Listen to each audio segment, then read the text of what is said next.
We respectfully request the Sangha great virtues for the sake of this assembly and all living beings. Please turn the wonderful Dharma wheel to teach and guide us how to end birth and death, leave suffering and attain bliss, and quickly realize non-birth. Cung thính đại đức tặng thịnh, vì thứ pháp hội cấp nhất thiết chúng sanh, thịnh chuyên diệu pháp luân giao đạo ngã môn, như há liêu sanh thoát tư lý khổ đạc lạc, thức chứng vô sanh. Homage to the Blessed, Noble, and Perfectly Enlightened One. Namo Sadanto Suchedo Ye Alahudi Samyao San Puto Se.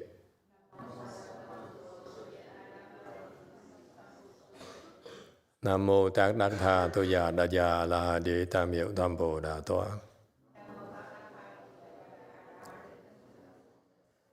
The unsurpassed, profound, subtle, and wonderful Dharma in 100,000 million aeons is difficult to encounter. Now that I'm able to see and hear, I will receive and maintain it. I vow to fathom the thus come one's true and actual principles.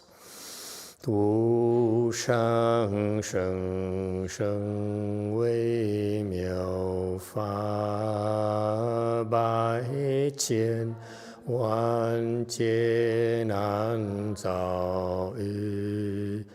我今见闻得受持，愿解如来真实义。O Buddhas and Bodhisattvas, Great Master, Sixth Patriarch, Great Master Shenhua, all good monks and nuns, and all good new advisors, Amitabha. Hello everyone, today is the 2nd of December 2023. We're here at Wei Mountain Temple to discuss the 6th Patriarch Sutra. This is chapter 6, the very last chapter. We will discuss and then we move on to the next sutra. Thank you all for coming. We are on slide 892. As a reminder, on weekends, we lecture in sutras to help you plant vajra seeds of wisdom, great wisdom. And so let me remind you where we are. We were talking about the 6th Patriarch were teaching us about making the 4 great vows, vowing to save living beings, vowing to end all afflictions, vowing to study all Dharma doors, and finally vowing to become a Buddha. So this is the 4th vow. Okay, the 4th vow, the vow of realizing the Buddha's way. And so for that, he says, constantly be humble and practice the true and the proper. Separate yourself from confusion and enlightenment, and always give rise to prajna. Okay? And so in order to do that, he's actually very detailed. He says, the key for you to realize the unsurpassed Buddha way is to constantly be humble. Okay? And practice the true and the proper.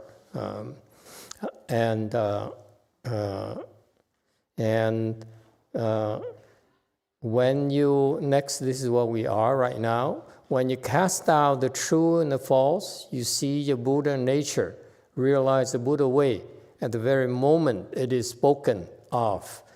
Always be mindful of and cultivate this vow power Dharma.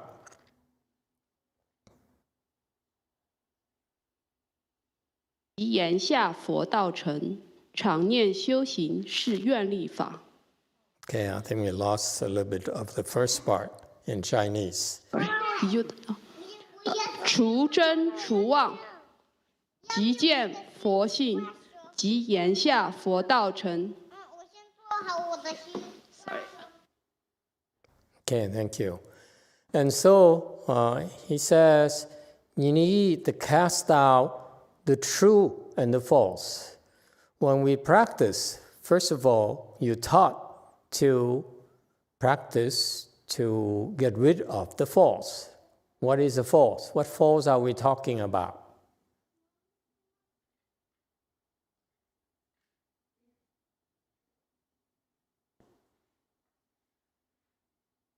You don't remember? After all these years, all this time of cultivation, the last week of Chanchi, you don't know what the false is? What is the false?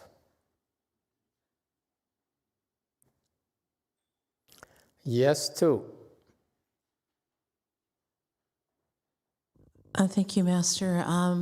I think the false is any kind of thinking, using your mind to think. Why is false any kind of thinking?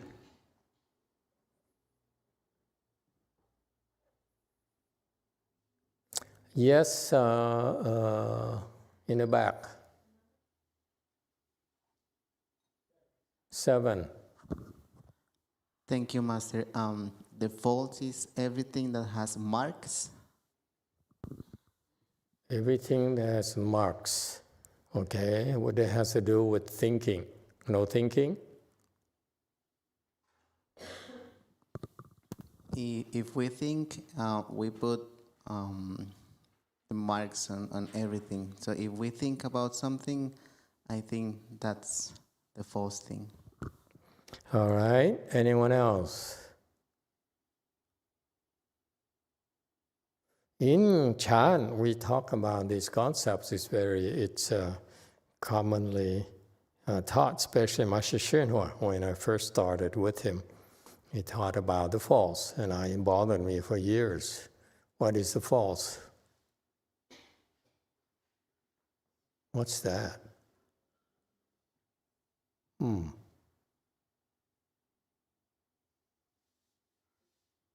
Is that rebirth? Oh, okay. Seriously? Name is off, isn't it? Okay. Anyone? What is the false?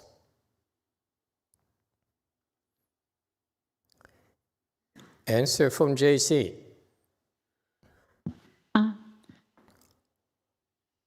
내가 있다는 생각입니다.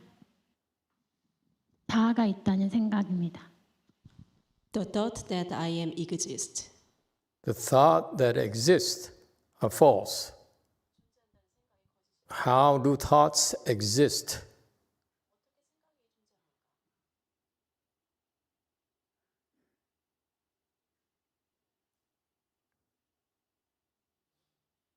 Continue.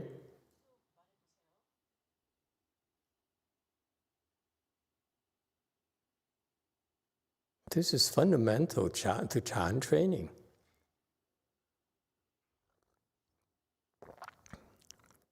Yes, 7.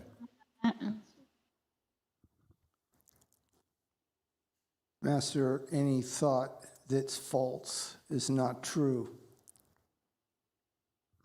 Well, the thought that's false, that's not true. Of course, if it is not false, that is not true. Anything that's false, that's not true.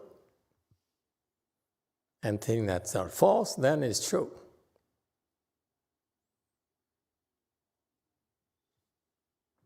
Anyone?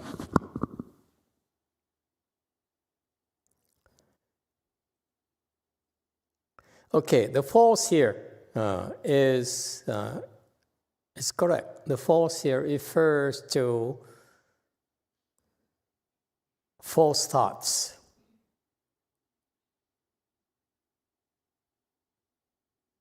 Okay, so when you receive training in a chan, when you come to our world, into our world, I don't know what you've been taught, but ultimately it boils down to your avoiding the false thoughts, okay? Avoiding creating false thoughts. All right? And everything we teach you is in order to help you stop your false thinking. All right? What is false thinking? False thinking in a Chan world, as far as the sixth patriarch is concerned as well, any false thought, false thinking is any thought, anything that you think. Any thought that you have. What thoughts? Every thought that you have. Thoughts of desires, thoughts of greed, thoughts of anger, thoughts of stupidity, all sorts of thoughts. Okay? They're all false. Okay? So in a Chan training, which is in a Buddhist training, whether you practice secret school or Pureland or whatever, ultimately you have to face the fact that when you meditate, when you recite something, okay, these thoughts arise, and those thoughts are called false thoughts. With any thoughts that's different, that's apart from your object of contemplation of your Dharma door, of your practice, is called a false thought. So far, so good. No two ways about it. This is absolute definition. Anything that you think of, okay, that is a false thought, including right now. Why is it called as a false thought? It's called a false thought because the thought you create, the thoughts that arise, originate from where?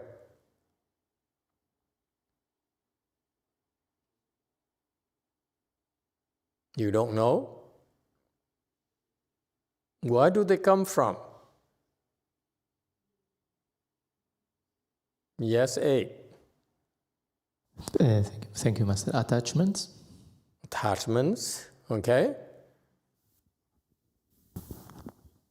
Thoughts are like you have a screen here, a blank screen, a blank mirror, okay, a blank screen. And all of a sudden, something appears. That is a thought, okay, that appears in the vast blankness of your mind. All of a sudden, something pops up. That is called a false thought. Okay? If you are reciting a Buddha's name, you recite a mantra, your mind should be thinking about the Buddha's name or the mantra, and yet another thought besides the thought you're supposed to focus on, to concentrate on, is called a false thought. So far, so good. Okay? And that thought arises because of your attachment. So far, so good. You will not have any thoughts unless you have attachments. For example, you're bored. Anyone? All day sitting there and doing nothing? Huh? How boring. Yes? That thought of boredom there is because you're attached to non-boredom. You reject boredom. Is that clear? You can blame the temple, you can blame us, you can blame your neighbors and so forth. Okay? If you sit there and your neighbor snores, Did it happen this morning, today? Not yet? Anyone meditated at all today? No? It used to be the case at Lu Mountain Temple, when we first started, we have all sorts of people, crazy people who came, okay? Because they have nowhere else to go. And they come, and invariably, very often in the early days of the Chanchis, there are a lot of people who made a lot of noises, okay? They scream, they cry, and they snore, and so forth, okay? And it used to bother the heck of our practitioners. They complain bitterly about it, okay? And they don't realize it's a test. It's a training for them. Those thoughts of affliction arose because of their attachments. Don't blame them. Don't blame the people who snore, who cry or scream. They're just being themselves, okay? It's you who choose to be afflicted because of your attachment. The thoughts of boredom, the thoughts of affliction arises because of your attachment. So far, so good? Okay? And so, stop blaming others for the boredom or for the snoring or for making you afflicted. It's you who choose to be afflicted. It's you. So, your affliction is actually the end result of your attachment. So instead, if you have wisdom, instead of being afflicted, you should look at you should be happy that someone is pointing out your attachment. Because when you come home, your boyfriend only praises you. He says, you are so wonderful. Let's get married. And after they get married, then they tell you about your attachments. Before, it's fine, it's beautiful, everything is wonderful. You are such a beautiful person. After you get married, that's when we men like to tell you about your flaws. Because we hope that you become better people. That's why. Now you know.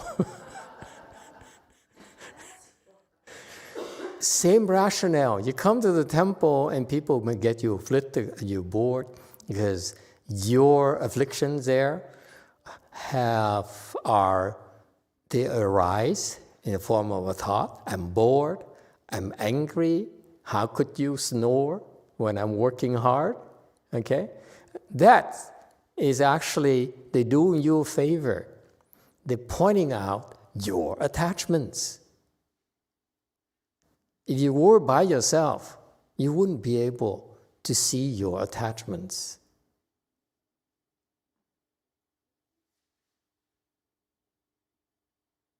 That's what happens to fourth stage arhats. They cultivate in the mountains, in the valleys, they isolate themselves from people, and therefore there's no affliction at all. They don't get afflicted by people. Let's face it, we afflicted because of others, no?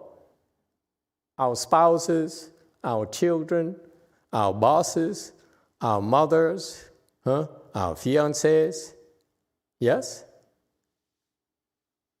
Nazis, Putin, and so forth. Okay?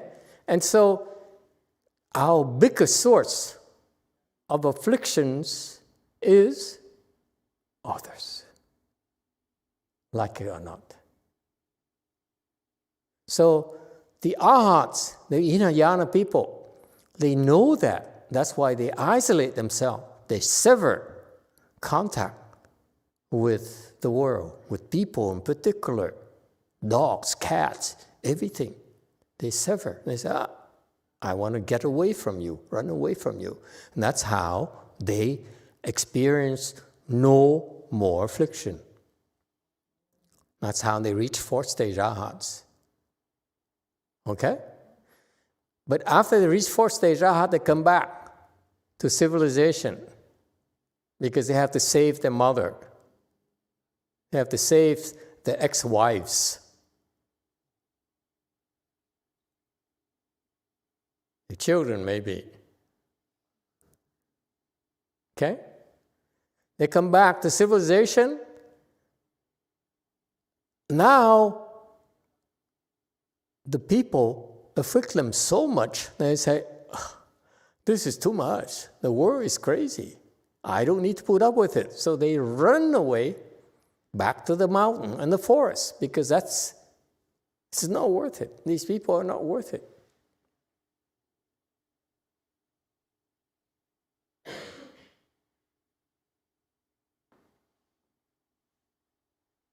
Yes, Evan.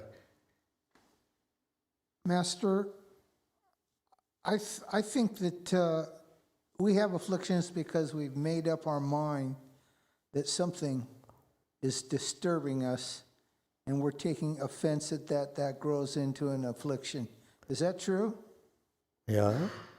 But remember, you choose to be afflicted. You don't have to be afflicted. Absolutely. The dog barks. You don't need to get afflicted because the dog barks at you. It barks at everyone, not just you. But you choose to be afflicted. Is that clear? Your wife complains. Oh, never mind. Let's not go into that. Yes, what? Thank you, Master. I'm curious.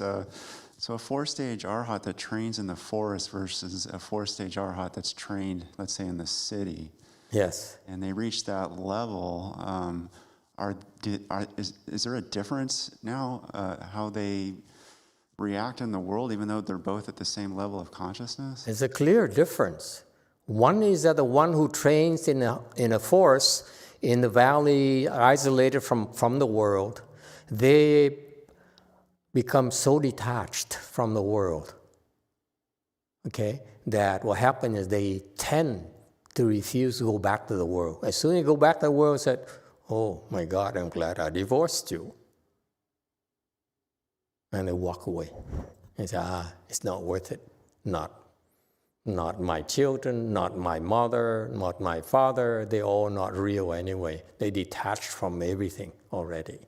So that's why they have no more reason to go back and confront their own afflictions.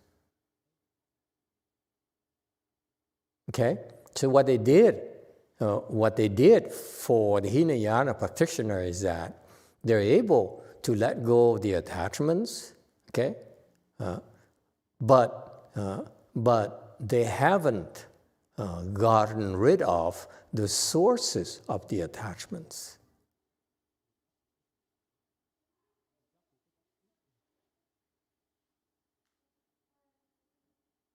It's like you choose not to drink, but the alcohol is still there in the cupboards. And you're afraid to go there. You don't want to touch it. So you actually are living in fear. A very subtle fear where I don't want to go there because it's not good for me. And that they call it wisdom. We call it small wisdom. Because yes, you know that you can get in trouble when you get there, okay? When you engage. That's small wisdom, okay? But you live in fear. That's the difference. In Mahayana, we teach you to practice giving and the giving of fearlessness for that very reason. Because eventually, when you get to higher levels, you cannot live in fear anymore. The arhats are scared of us. They're scared that they'll be afflicted by us. It's very subtle fear that they are not aware of. Because basically they're saying, I'm so blissful, I'm so happy.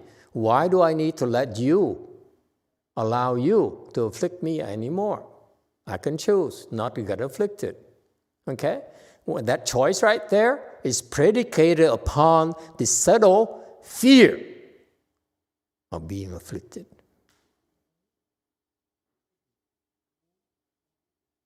The Chinese, the Buddhists like to call it the attachment of Dharma and so forth. I'm telling you, if you don't believe in Buddhism, we don't believe in all the big terms, I tell you that the one thing right there, the bottom line is that deep down their heart, they're afraid to lose their bliss. They're afraid to suffer. Because in order to help others, there's only one way. We have to suffer. There's no other way. You want to help someone, you have to suffer. Think about it.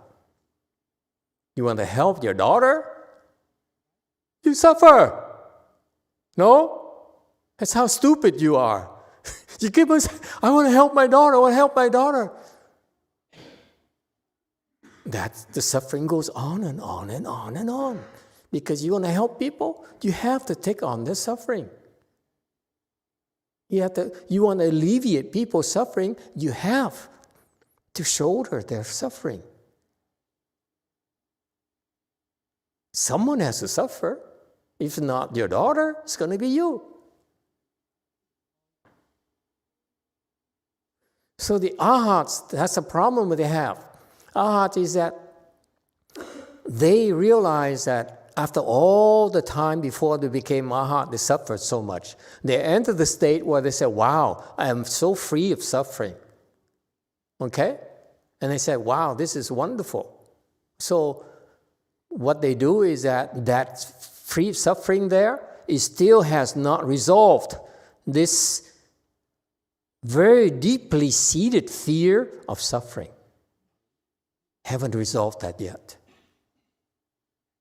It's so beautiful. The Buddha's wisdom. He sees that. He says, you know what? If you want to become enlightened like me, like the Bodhisattvas, you have to practice the giving of fearlessness. Because you should not be afraid of fear. When you help other people with their fearlessness, you have to suffer their fears. It is incredible, it's ingenious. Without that, you won't make it. The arhats never were prepared for this state where they are so free from suffering, but they haven't resolved that innate, that very deep fear of suffering, would propel them to cultivate in the first place.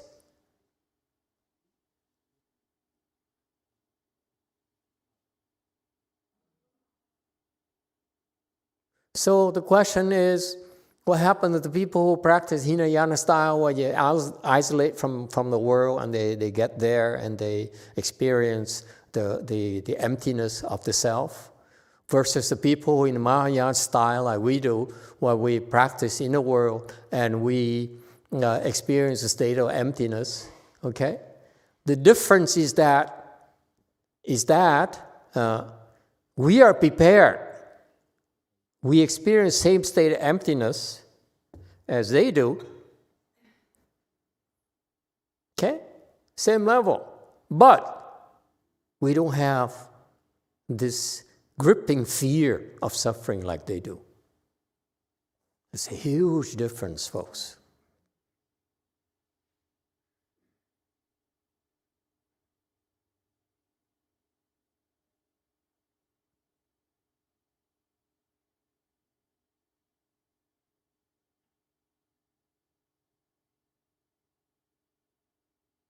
And therein lies the purpose of all this Chan practice. Chan practice is that you're trying to save yourself or you're trying to save others.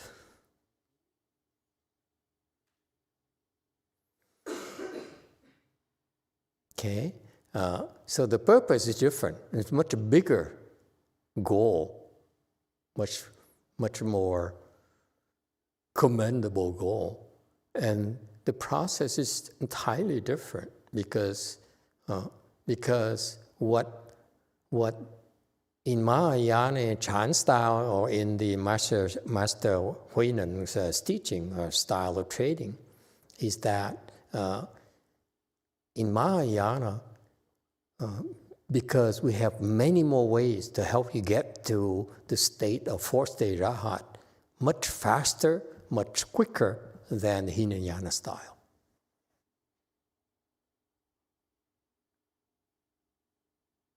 Because we know that that is only one small result. We're in a hurry to push you to go much higher, for you to experience much higher levels of bliss. Life becomes more fun and more fun.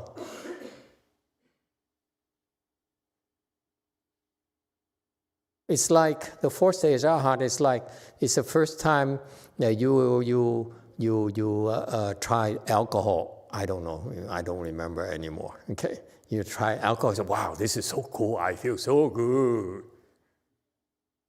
No?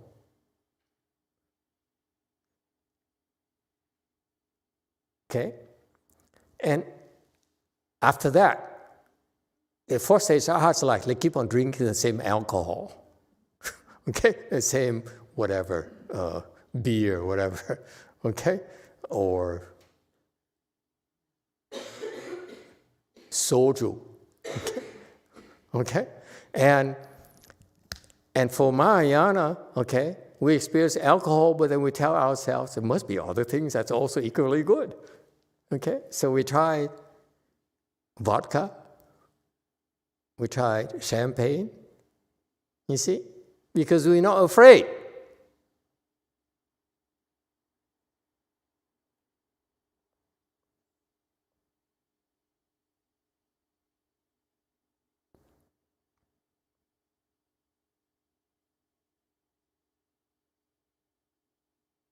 So the false there, when we talk about the false in Chan, the false refers to false thoughts. The false thoughts arise because of your attachments, and your attachments are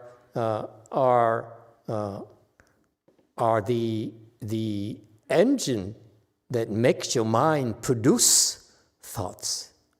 Your false mind, your thinking mind, is called a false mind. So because your attachment, your mind thinks, and therefore it produces thoughts which are called false thoughts. Why it's called the false right here. Does it help? Yes, 3. Thank you, Master. I'm not sure if this is related to false thinking or not, but I want to share my very story. Last few days ago, I and my husband kind of argument with like a financial problem.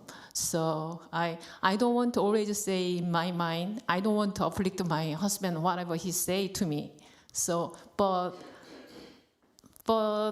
I afflict so much, so I can't sleep. I trying to sleep because of I have to work the next day, but I just wake up. But 4 o'clock, I make a decision. Oh, I better recite the Great Compassion Mantra. So I did recite the Great Compassion Mantra 21 times, and then I make a decision. I better request my salary raising to my boss. Mm-hmm. So I just come to the company, and then I request some meeting to my boss, and then I explain my the salary about the raising. Mm-hmm. But fortunately, he really pleased to raise my salary. Wow. Yeah. So that kind of my trying the Great Compassion Mantra 21 times, and then I make a decision to request the salary is my first thinking. What do you think? But at least I don't have any attachment about money, worry. Yeah, okay. So is that false thinking? Definitely is false thinking. Okay. But it helps. We cannot get rid of all the false thinking right away. Okay, it's a matter of when you practice, you have to choose which false thinking you need to get rid of. Okay, and so it's about choosing properly. Yes, go first. Master, I have a question about the casting the truth. Does that refer to not being attached to the Dharma? Okay, here's what happens. Here's what happens.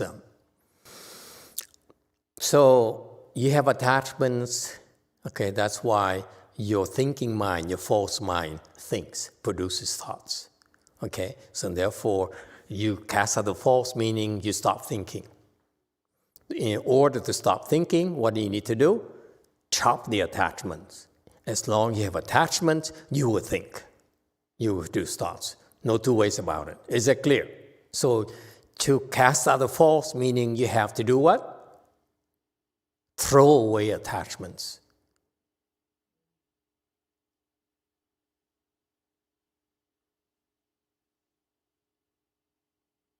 It was never explained to me this clearly. They only said in their training, the other side is cast out the false, cast your false thinking for false thinking and so forth. Okay, and it's very Chinese, very Asian. We talk. We are not confrontational or as clear as in English. We only talk on the side, obliquely. You know what I mean, that kind of thing. Okay, here in the U.S. we have to be clear. So it bothered the heck out of me. Okay, for years, for several years, the concept of false thoughts really bothered me. And so we practice blindly, and that the Chinese style. You need to believe and follow instructions that you get there. But this is why they're losing the young people, the young Asians who are now following the Western style of education. They struggle with that. They say, this is illogical. It doesn't make sense.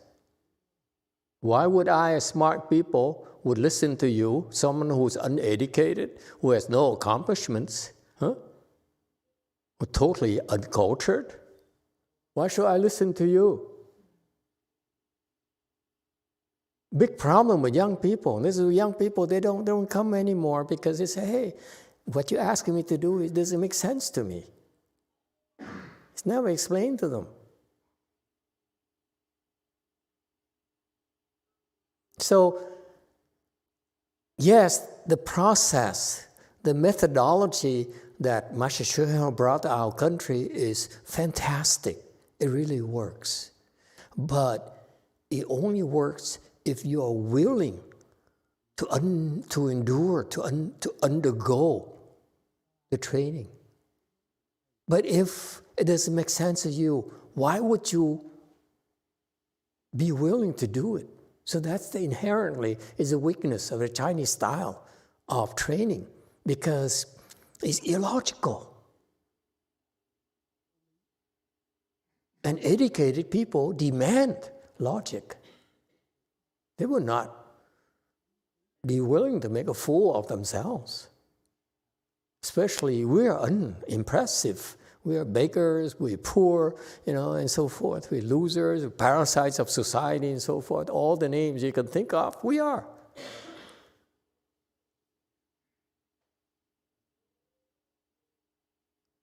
Okay. So anyway, so the false is that you have to cast out the false, meaning that ultimately to cast out the false, you have to drop your attachments. Cast out the false thoughts. False thoughts are caused by, false thoughts are the effects, are the consequences of your attachments. Is that clear? That's all there is to it. But no, the Asian will not explain it to you because they're Asians. .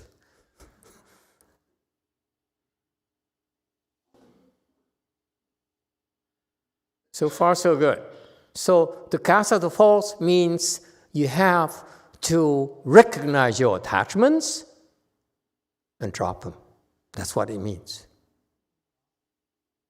If you drop your attachment to the, let's say, someone sitting next to you and crying and screaming their lungs off, okay, because they're in pain, okay, your attachment is that, hey, you have the right to cultivate, to practice, to meditate without being disrupted. That's the attachment. Yes or no?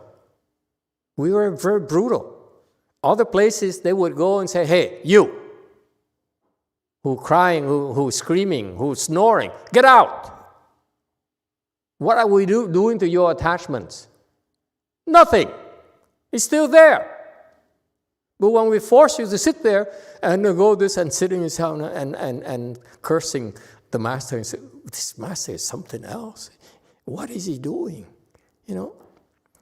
And at least that if you can overcome that, your attachment to noise, to the right, to cultivate, to practice quietly, that attachment will be resolved.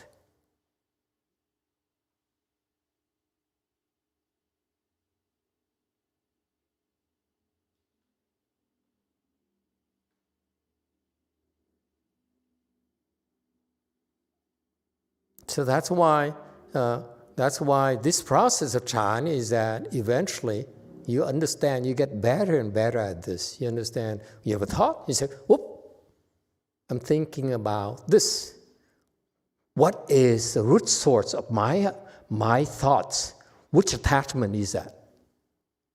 That's what he's talking about. The false is that what attachment caused this false thought to arise? That's your job, that you must do yourself. I cannot do it for you. I can, but I won't. If I do it for you, then you always be attached to me. You always to slave for me, which may not be a bad thing. Yes, JC. 네, 질문 드리겠습니다. 관련돼서 질문인데 제가 이제 사무실에서 이제 업무를 할 때 가끔 제 그 선배들이 뭐 항상 그러는 건 아니지만 이제 뭐 이제 화가 나서 그러면 막 욕설을 하실 때가 있습니다. 뭐 한국 용어로는 뭐 X발, 뭐 영어로는 what the fuck 뭐 이런 식이 되겠죠. 뭐 그러고서 what the assholes 막 이런 것들을 말하는 선배들이 왕왕 있습니다. 요까지 말씀드리겠습니다.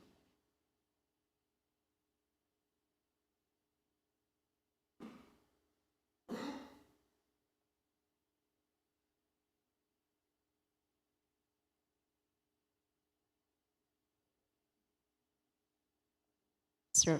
Okay. Sometimes I work at my office.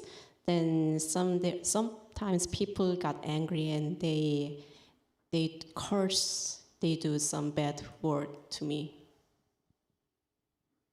Oh, how terrible! 그러니까 뭐 저한테 하는 건 아니고 이제 그 일을 시킨 사람이나 그러니까 외부 탓을 하는 거죠. 왜 이런 업무를 주느냐, 아니면 뭐 회사가 왜 이런 판국으로 돌아가느냐, 막 이런 말들을 하시는데. 제가 좀 심해지면 좀 듣기가 불편해서 속으로 이제 관세음보살 연부를 하거나 혹은 대비주를 하거나 혹은 42수한 중에 그 15번 그 쉴드를 할 때가 있습니다. So they blame others, they blame the company or other people, and when we become serious, then I felt uncomfortable. So I recite Great Compassion Mantra, or I recite Buddha's name, or I recite number 15. 혹은 제가 그 옆에 부장님 같은 경우에는 그 불자의 집안이기 때문에 염주를 주면서 좀 마음을 좀 가라앉히시죠 이렇게 얘기하실 때가 있으면 또 이렇게 잘 받아들이십니다.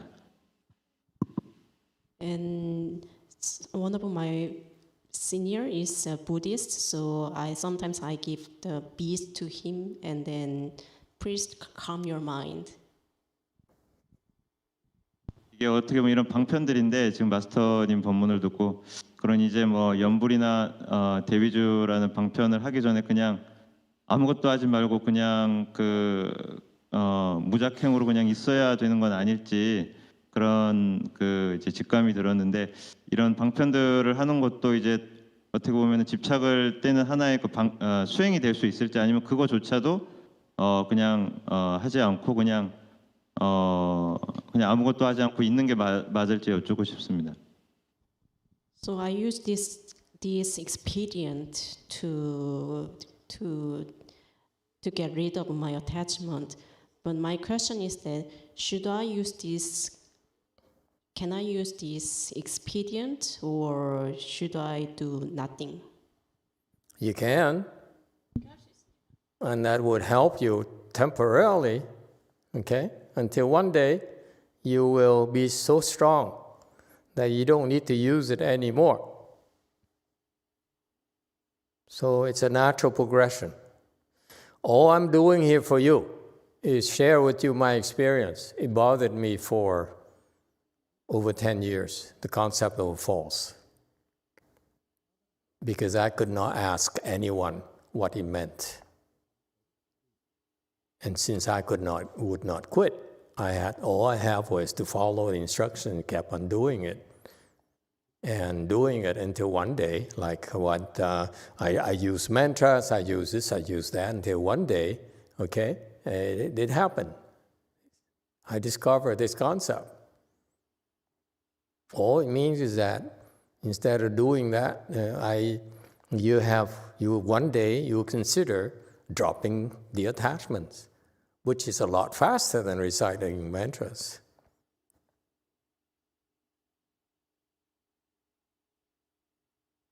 Okay? All right. Anyway, share with you that gift for you, free of charge. This is worth a lot of money, trust me.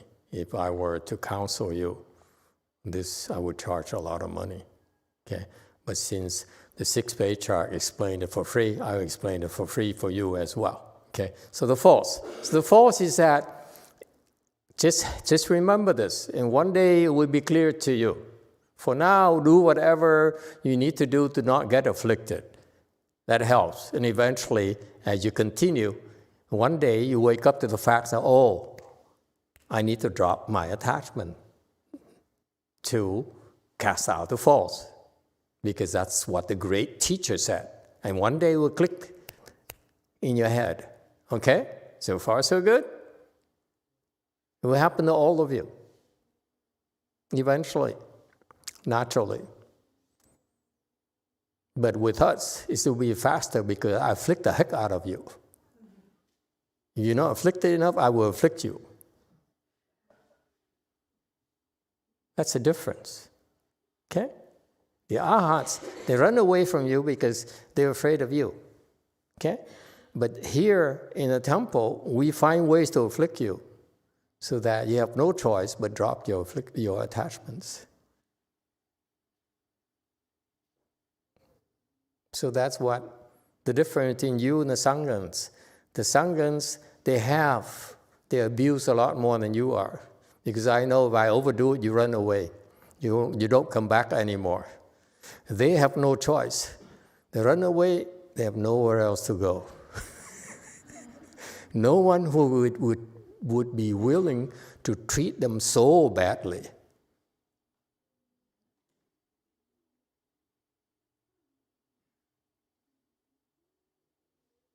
So far, so good?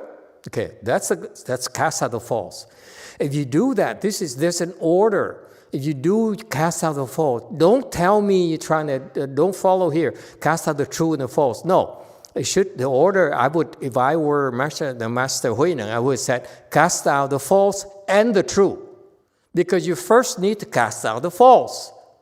And if you cast out the false, what remains is what? The true. It's beautiful. Because if you say cast out the true and the false, and you say, okay, so whatever is true, I need to throw it out as well. My attachment to the true, I need to throw it out. It doesn't work like that. It is not going to help you. All you have to do right now, okay, follow me. Okay, ignore this a little bit, okay? Follow my advice. All you need to do right now is I want you to cast out the false. Casting out the false means that you no longer think because you got rid of all your attachments. As soon as you think, you react to something, it's based on an attachment. Look at the attachment and decide whether you want to keep it or you want to throw it out. That's all you have to do. If you throw it out, that's called casting the false. If one whole says, I need to recite mantra, or someone says, I need to talk to my boss to get a raise, okay? That's a temporary, it's a Band-Aid. So that the affliction is more manageable. That's acceptable. But don't forget the fact eventually you have to get rid of the affliction. Ultimately. Is that clear? So it's by degrees. As long as you have the attachment, the affliction will be there. And as you do something, it will get a few less severe, until one day you say, oops, I'm done. It's more manageable for you to drop it. That's what happens to you. When you reach a much higher level, then it's a different story. Okay? When you get there, you know what I'm talking about.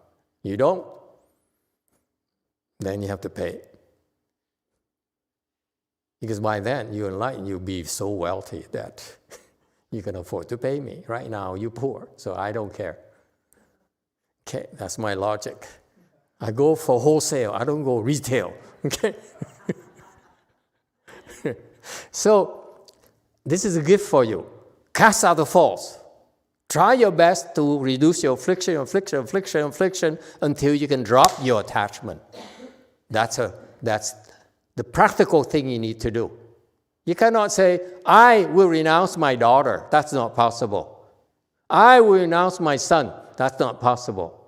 Okay? It's too deeply ingrained in you. How old is your son? 16? You've been loving him for 16 years. You think you can drop it just like that? It's not that easy. Okay? You have to find who he is. Like, you look at how really he doesn't love you at all. Even after 16 years of loving you, loving him, he still doesn't love you at all. As soon as he finds a girlfriend, he says, goodbye, mama. Got that? Or your husband, you love your wife. As soon as she has a baby, she forgets all about you. Yeah.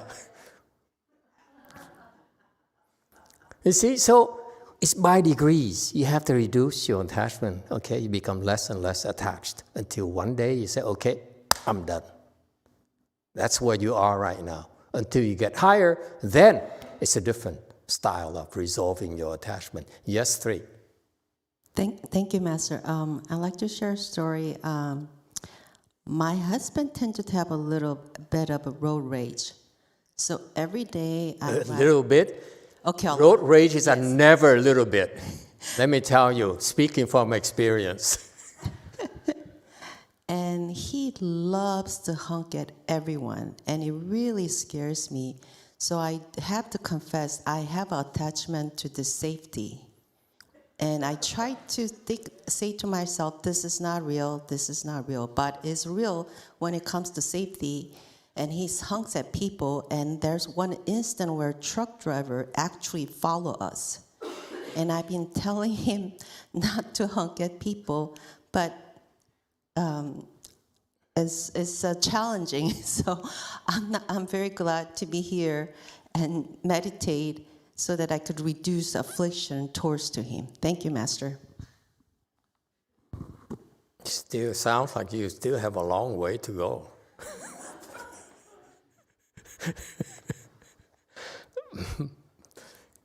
But good luck to you. It's by degrees. It has to be manageable first before you can let go. Okay? And so it's a gradual, it's called gradual teaching. Okay? You're not quite ready for the sudden teaching yet. When you drop the attachment, that's sudden teaching. You can't, it's still gradual. You have to pave the way for it. Okay? That's our reality. Versus the people who don't know, who don't practice, who are not trained properly, they should get afflicted. Okay? They go and then they never resolved the source of their affliction. Like the arhats. So far, so good? Okay, so you need to cast out the false. Okay, once you cast when you cast out the false, meaning when you free of your attachments, then what remains is your true nature. Your true mind. When your thinking mind no longer operates, that's called casting out the false. Then the true mind reveals itself. Yes, in the back. 7. Thank you, Master. So, for example, the arhats, they feel so blissful. So that would be casting out the true. They have to cast out that blissfulness so they can get further. So the concept is that between true and the false is that there is a relationship. You need to look at the false first, your false mind first, before you can get to your true mind. Is that clear? Okay? Once you get rid of the false, then the true mind will reveal itself. And then at that time, you will recognize, that's my true mind. Okay? And that's what happened to the fourth stage Arhat. They said, oh, wow, I didn't know that this thing exists. Okay? That's called a true mind because it's no longer false thinking. Therefore, it's a true mind. There's no more false mind. The false mind no longer works. So now what remains is a true mind. So what happens is that you discover something called the true mind. Okay? And it's very easy to attach to it. If you attach to this true mind here, like the Arhats do, then you will not be able to reach the big enlightenment. This is what he's referring to. Once you cast out the false, you still need to cast out the true right there. Okay? For you to go further, to become a Buddha. It's very precise here. I spell out for you the sequence that needs to happen. Don't run back here and say, 6 patriarchs say, I need to cast out the true and the false. And you say, okay, this is true. Master is true. Master is false. I don't know yet to you. Okay? You keep on, casting out the true, you're going to be in big trouble.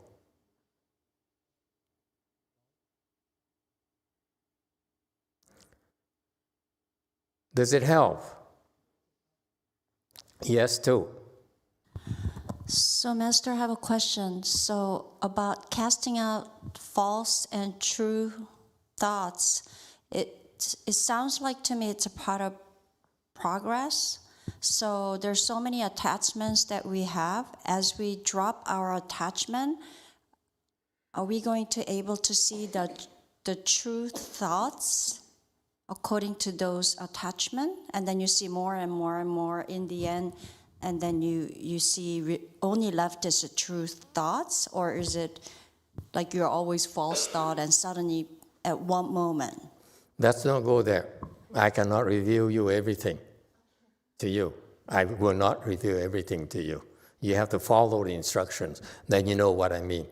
If I explain more to you, then these people will not cultivate anymore. I know what to do. I'm not telling you everything, okay? I'm not supposed to. I don't want to. I have to monetize it according to Peter. Someday I need to find a way to monetize it, okay? That's the truth. That's my true intention. Okay, here's what happens. Let me explain to you the subtlety of this, okay? After you get rid of the false mind, you're free from your attachments. Okay? Then this something called true mind emerges. And you say, that's it. That's the true mind I've been looking for. That is an attachment to the true mind that he's referring to. That we indoctrinated you right now already. He said, look for a true mind. So in your head, you say, I found a true mind. So inherently there, you have an attachment to the true mind. That's why we have to tell you, when you find your true mind, you want to go further, dump it as well.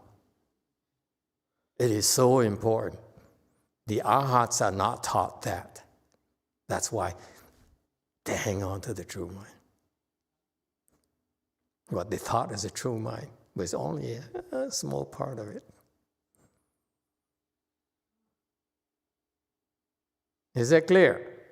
This is, I'm revealing to you state secrets so that even if our files, our videos, and our computers are ransomed, we won't pay a dime because we don't care because it's public knowledge.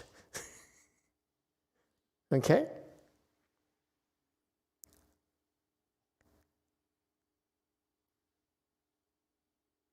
If you hacked into my computer and stole stuff from me, there's nothing secret at all worth stealing. What is worth the secret is I haven't told you yet.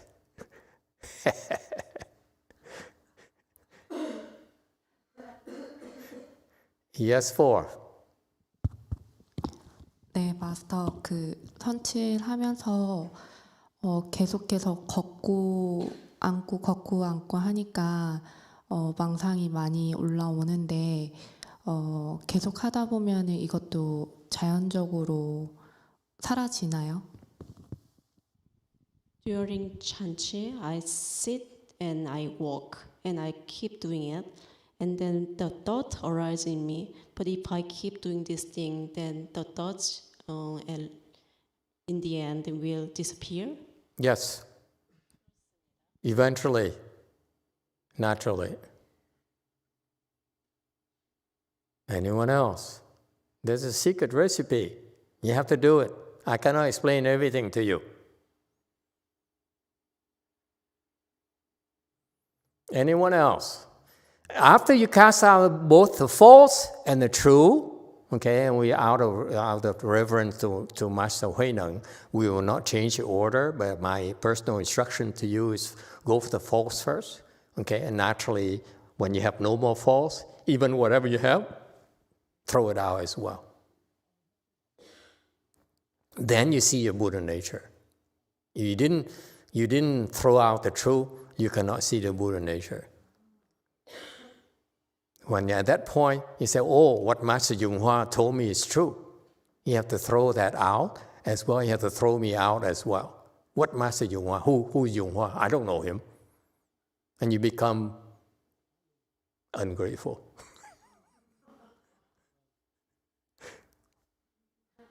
What Yonghua? Who is he? I'm not attached to him. Why should you? Is that clear? That's very important. That's the truth right there. Master Yonghua is very true to you up until that moment. Go, I'm so glad, Master Yonghua. I'm so grateful he taught me all these things. Now I see my true mind. At that point, screw Yonghua.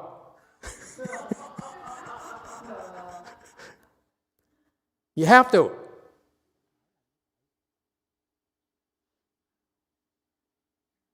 That's what he's talking about. Never mind about Master Huineng. Drop him as well. Not just me, okay? Throw him out as well. That's what he's saying.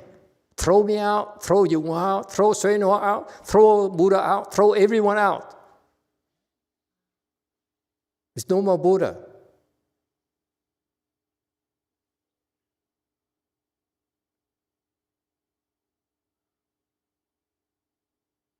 Yes, go first.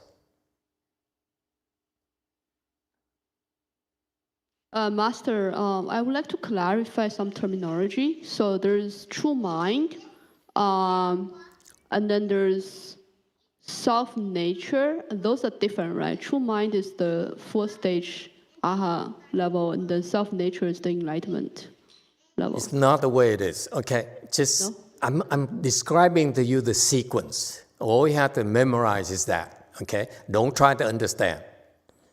Because at that point in time, one thought arises, I'm so glad Master Xuanhao told me. I'm so glad Master Yonghua told me and it's verified. This is Wei Yang style. Screw them all.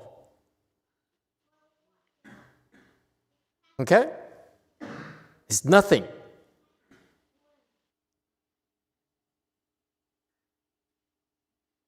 Then you see your Buddha nature. So after that, you think you'll be afraid to be slandered, to be criticized, to be poor? You won't anymore.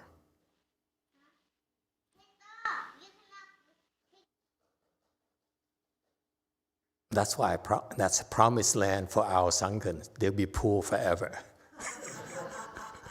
And they won't be bothered by it. Are you sure you want to do it? Got that?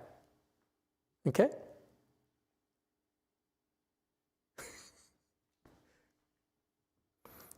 The Buddha nature, at that point in time, you can drop out, you can drop the false and the true, you will see your Buddha nature. Is that clear?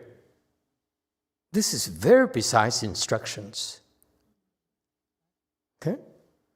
He would spell it out for us, but the Chinese would not explain it to their own disciples. I'm saving you time. It took me 10 years to figure it out. I'm verbalizing it for you. I'm giving you a recipe so that you do it. You see, you know what I mean.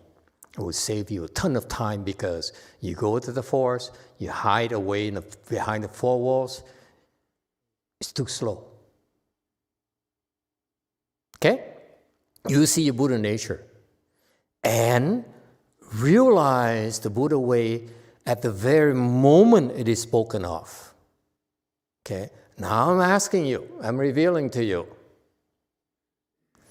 言下 is translated as at the moment it's spoken of. What is it talking about?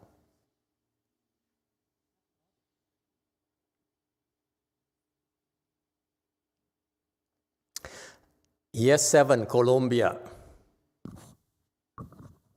Thank you, Master. Is that the sudden teaching?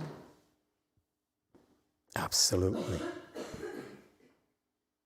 What sudden teaching? What sudden teaching? Go forth. Which sudden teaching are we talking about?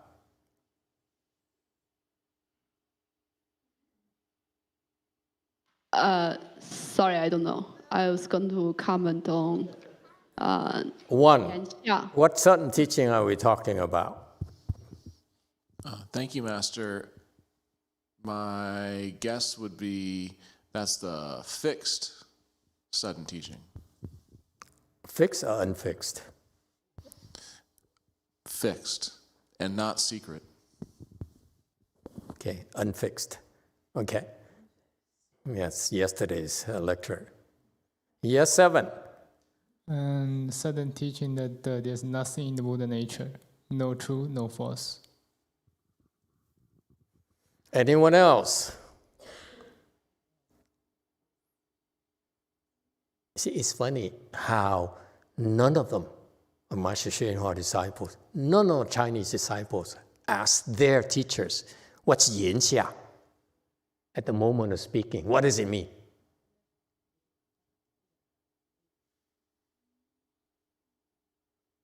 Isn't that amazing? It is. Master Huineng's teaching is so insightful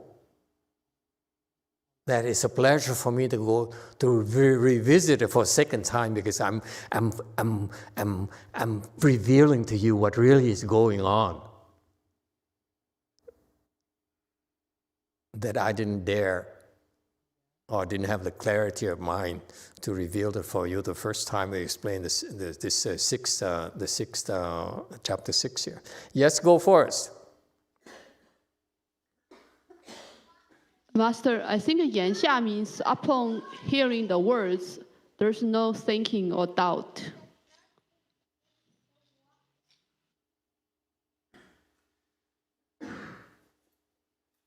That's correct. 100% correct. What happens to all of you right now, as you're listening right now, you're still thinking, aren't you? I don't get it. What does he mean? Is he for real? Or is he trying to scam us? Or is he trying to get money out of us? Okay?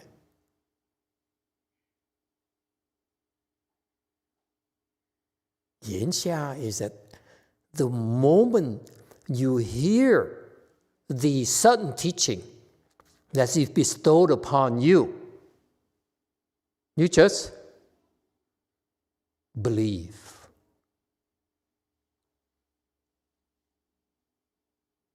And that's it.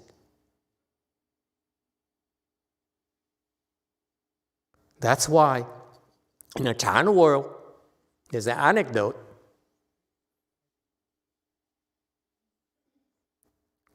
Where there is a woman, a big Dharma protector of a Chan master, who gave him everything, gave him a temple, gave him all the money every month for him to pay for his expenses, and so forth. And she's number one by far in terms of importance to him. And one day the master says, "You're ready, okay? Let me show you something." So they go up to the mountains and they overlook the very peak of the mountain, looking down, say, "Isn't it a beautiful view?" Say, yeah. This is my version of it. Okay, actually, they would help. And then the master say, "Are you ready?" I say, "Okay, take a step." And she walked into space. And guess what? Flew like an eagle. Is that how you like it to end? What do you think? Policewoman. She became an eagle? Fly like an eagle. Huh? What do you think?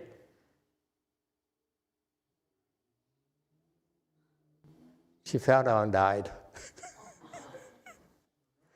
But before she died, she became enlightened.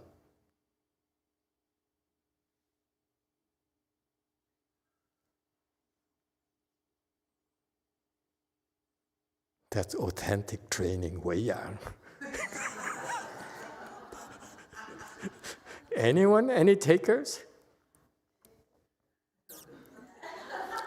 Look at that. Everyone say, "Can I go to the Pureland first?" Just in case.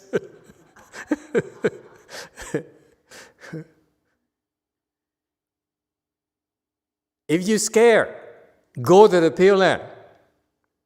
Amitabha Buddha will not ask you to do that. But here, we might push you a little bit. No, see, it's not for everyone. She became enlightened, but she died as well.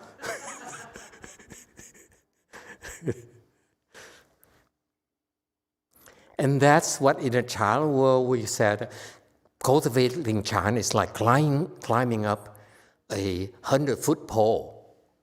You know how tall 100 foot is? This is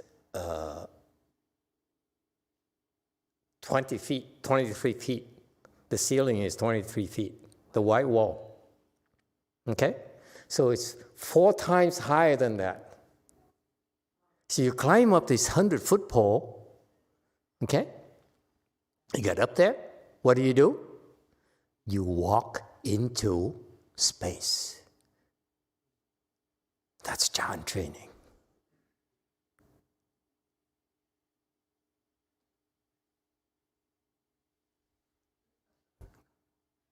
So at that moment, okay, at that very moment, what is spoken to you? Take a step. Just take a step.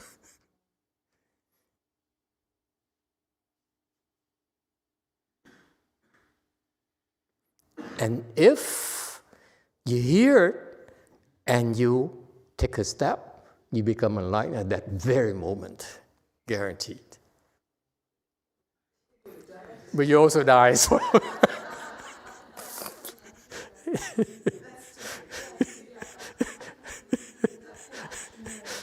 And what's the point? Okay, two.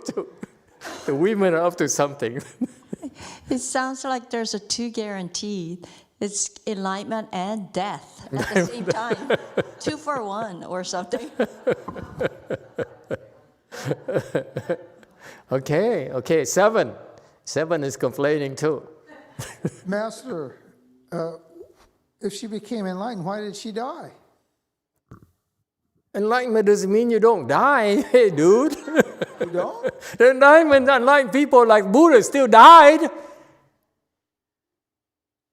But they die happy. You live and you're miserable.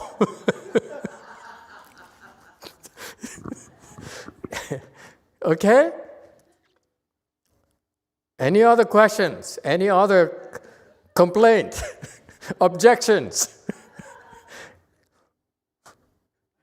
Yes, too. So, Master, you're not going to...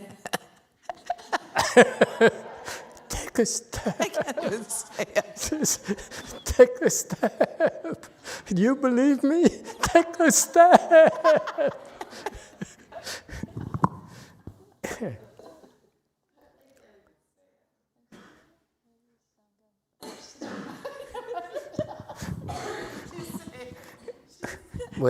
But in today's age, you probably won't hear my voice with an AI-generated voice. Sounded like me, but it's not me.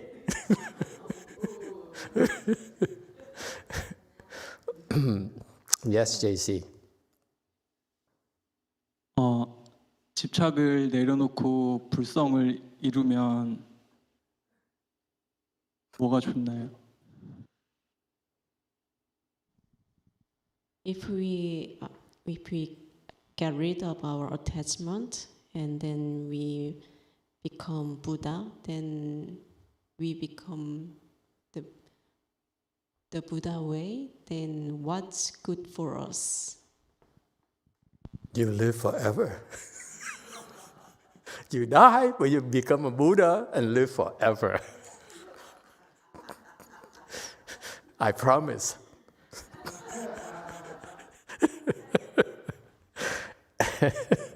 Everyone likes it, huh?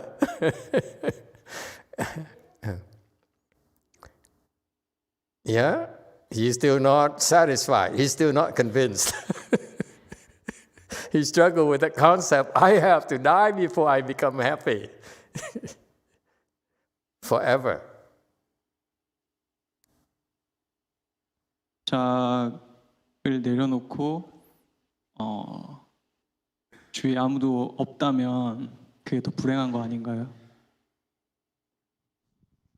If I drop everything and there's nobody around me, then I think that's very unhappy.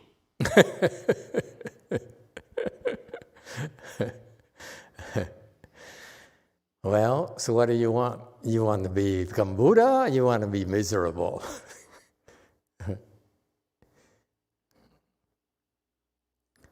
Luckily for you, okay, you're not as rich as that woman in the Chan story.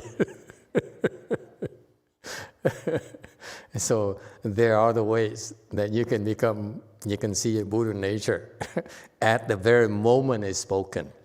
It refers to at the appropriate time, you be asked to do something.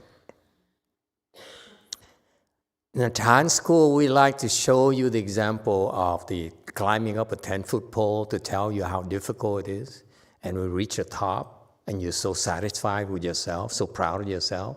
Like this girl said, wow, oh my God, I made it finally. Okay, and then you think you got it. Okay, your accomplishment is so impressive. Then we tell you, drop the attachment, drop that accomplishment. That's when you see a Buddha nature. That's what it means. Sometimes it's true. For some people, we actually push you off the cliff. Because we don't like you anyway, so die! I'm doing you a favor. Just die! You're learning the middle way, okay? So some people, we really want them to die, okay? Some others, we like better, we want to keep them around. So the instructions are different. Sounds better for you losers. And chicken, quack, quack, quack, quack, quack.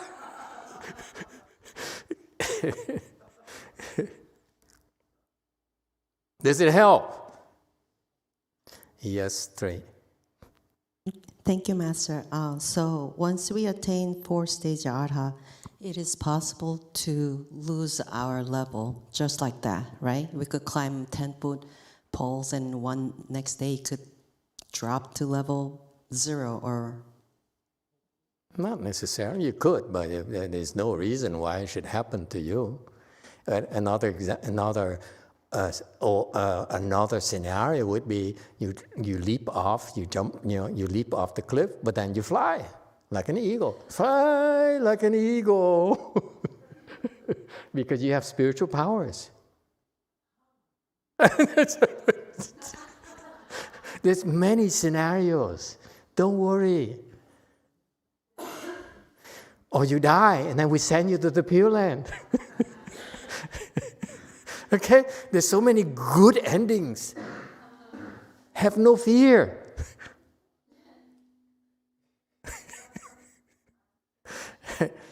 But if we need you, we need to keep you around. Then a different instruction. Don't die. Because if after 10 years of training her and I have to push her off the cliff, seems like such a waste of time. So if you're useful to me, I won't want you to die. Does it make sense? That's the middle way. Because some people I don't like, I always push them off the cliff. Just disappear, man. But there's some others where I really like. They're still around. Yanxia is at the moment of speaking, meaning when you're given that instruction, okay? You have 100% faith and you do it. You don't hesitate.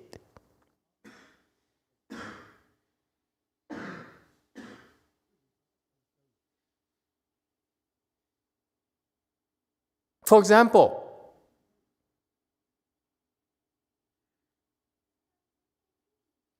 someone puts a gun to your head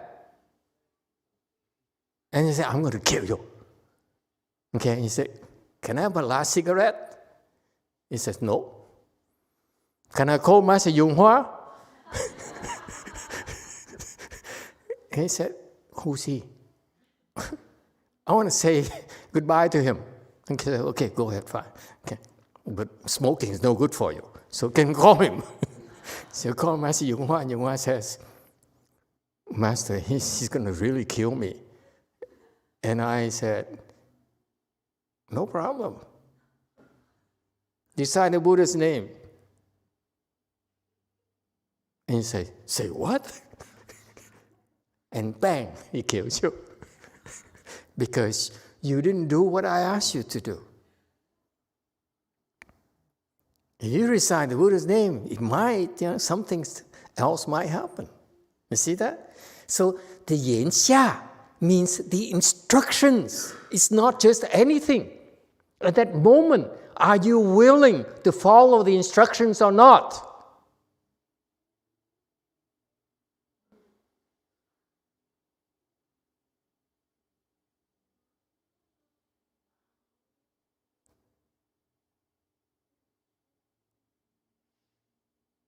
And it boils down to all the time leading to that moment, the Yan Xia moment, that moment of speaking, you develop what?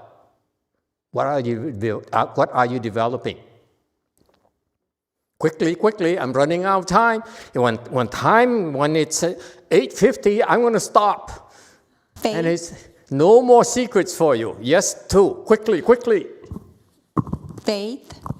Absolutely. All that builds up to that very last moment. Are you willing to step off the cliff? Jump off the cliff? Step off the 100-foot pole? Are you willing to do what you're told?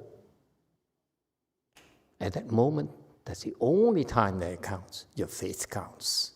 Right now, it's easy. I like you, Master. I believe in you, Master. Yeah, and that's fine. Keep climbing. Keep climbing. You believe me? Keep climbing. Huh? So don't think you can fool us. You say, oh, Master, I believe in you. Oh, hallelujah. Okay, you're the best. You're right. Keep climbing.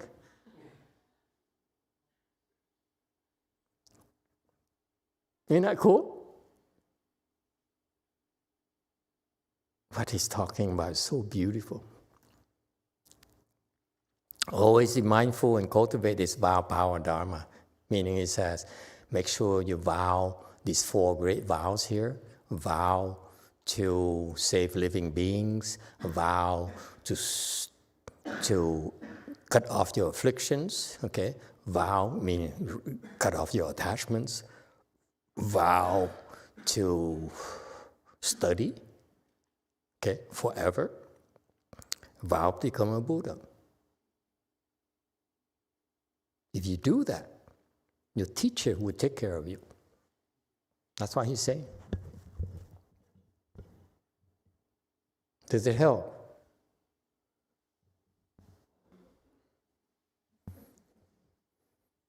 Okay, thank you everyone.